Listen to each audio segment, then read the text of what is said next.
بسم اللہ الرحمن الرحیم۔ محترم ناظرین، السلام علیکم۔ یعقوب لیث صفاری نے ایک شخص کو حکمران مقرر کیا جس کا نام ابراہیم تھا۔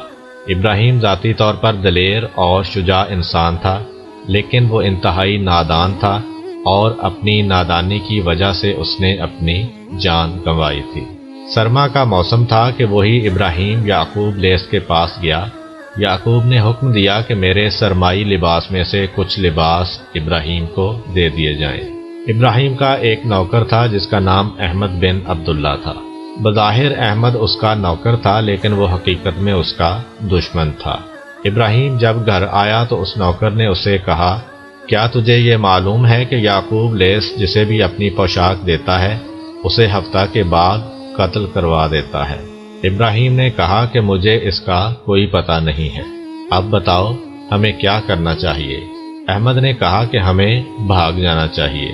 ابراہیم نے کوئی تحقیق نہ کی اور فرار کے منصوبے بنانے لگا۔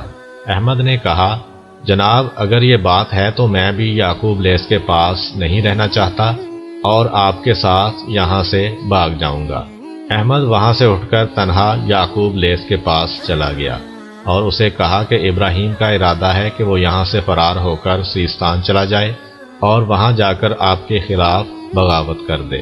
یعقوب لیث نے کہا کہ پھر ہم اس کے لیے ایک لشکر تیار کرتے ہیں جو اسے وہاں تک جانے ہی نہ دے گا۔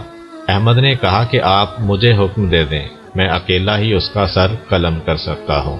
یعقوب لیث نے اسے اجازت دے دی۔ ابراہیم اپنی فوج کے ساتھ شہر سے جانے کے لیے تیار تھا کہ احمد پیچھے سے آیا اور اس نے تلوار کا وار کر کے اس کا سر تن سے جدا کر دیا اور وہ اس کا سر لے کر یعقوب لیث کے پاس چلا گیا۔ یعقوب نے ابراہیم کی حکمرانی احمد کے حوالے کی اور اس کی بڑی قدردانی کی۔ قرآن مجید میں اللہ تعالیٰ کا حکم بھی ہے اور عقل کا تقاضا بھی یہی ہے کہ جب بھی کوئی شخص ہمارے پاس کوئی خبر لے کر آئے تو ہمیں اس کی تصدیق کر لینی چاہیے اور بغیر تصدیق کیے اس پر یقین نہیں کرنا چاہیے۔ قیس ابن عاصم زمانہ جاہلیت میں ایک قبیلے کا سردار تھا۔ ظہور اسلام کے بعد وہ مشرف با اسلام ہوا۔ کئی سالوں کے بعد اپنی گزشتہ خطاؤں کی معافی کے لیے رسول اللہ صلی اللہ علیہ وآلہ وسلم کی خدمت میں شرف یاب ہوا اور کہا کہ یا رسول اللہ، میں نے زمانہ جاہلیت میں اپنی 12 بیٹیوں کو زندہ درگور کیا تھا، اور جب میرے ہاں 13ویں بیٹی پیدا ہوئی تو اس وقت میں گھر پر موجود نہ تھا۔ میری بیوی نے اسے مجھ سے چھپا کر اپنے بھائیوں کے گھر بھیج دیا تھا اور مجھے بتایا کہ ایک مردہ بیٹا پیدا ہوا تھا۔ کچھ سالوں کے بعد جب میں سفر سے گھر آیا تو میں نے دیکھا کہ میرے گھر میں ایک معصوم بچی میرے بچوں کے ساتھ کھیل رہی تھی جس کی شکل میرے بچوں سے ملتی تھی، اور مجھے شک ہوا کہ یہ میری بیٹی ہے۔ میں اسے لے کر گھر کے باہر گیا تاکہ اسے بھی زندہ درگور کر دوں، لیکن راستے میں میرے ارادے کا میری بیٹی کو معلوم ہوا تو وہ رونے لگی اور مجھ سے کہہ رہی تھی، ابا جان مجھ پر رحم کریں، میں اپنے ماموں کے گھر چلی جاتی ہوں۔ لیکن مجھے اس بچی پر رحم نہ آیا اور آخر میں نے اسے زندہ درگور کر دیا۔ قیس جیسے یہ واقعہ بیان کر رہے تھے تو رسول اکرم صلی اللہ علیہ وآلہ وسلم کی آنکھوں سے آنسو ٹپک رہے تھے، اور آپ صلی اللہ علیہ وآلہ وسلم فرما رہے تھے، جو خدا کے بندوں پر رحم نہیں کرتا خدا بھی اس پر رحم نہیں کرتا۔ اور اس کے بعد آپ نے قیس سے مخاطب ہو کر کہا، تیرے سامنے انتہائی بدترین دن موجود ہے۔ قیس نے کہا کہ یا رسول اللہ، ان گناہوں کی معافی کے لیے مجھے کیا کرنا چاہیے؟ آپ صلی اللہ علیہ وآلہ وسلم نے فرمایا، جتنی بیٹیاں تو نے زندہ درگور کی ہیں اتنی ہی تعداد میں کنیزوں کو راہ خدا میں آزاد کرو۔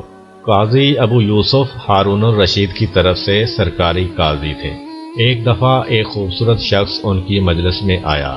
قاضی نے اس شخص کا بڑا احترام کیا۔ وہ کافی دیر تک مجلس میں خاموش بیٹھا رہا۔ قاضی نے اس کی خاموشی کی وجہ سے سمجھا کہ یہ شخص باوقار اور صاحب عقل انسان ہے۔ قاضی نے اس سے کہا، جی فرمائیے۔ اس نے جواب دیا، مجھے ایک مسئلہ درپیش ہے، اس لیے میں آپ کی خدمت میں آیا ہوں۔ قاضی نے کہا، جو کچھ مجھے معلوم ہوگا آپ کو ضرور جواب دوں گا۔ اس شخص نے پوچھا، یہ بتائیں کہ روزہ دار کو روزہ کس وقت افطار کرنا چاہیے؟ اس کے جواب میں قاضی نے کہا جب سورج غروب ہو جائے۔ اس شخص نے کہا اچھا یہ بتائیں کہ اگر سورج آدھی رات تک غروب نہ ہو تو؟ قاضی مسکرانے لگا اور کہا کہ شاعر جریر ابن عطیہ نے کیا ہی خوبصورت بات کہی تھی، خاموشی کمزور اور نادان انسان کے لیے باعث زینت ہوا کرتی ہے۔ ہر شخص جب بات کرتا ہے تو اس کے صحیفہ عقل اور بے عقلی کا اندازہ لگایا جا سکتا ہے۔ یقیناً انسان کو بات کرنے سے پہلے اس کے بارے میں سوچنا چاہیے تاکہ کوئی ایسی بات اس کے منہ سے نہ نکلے جو اس کے وقار میں کمی کر دے۔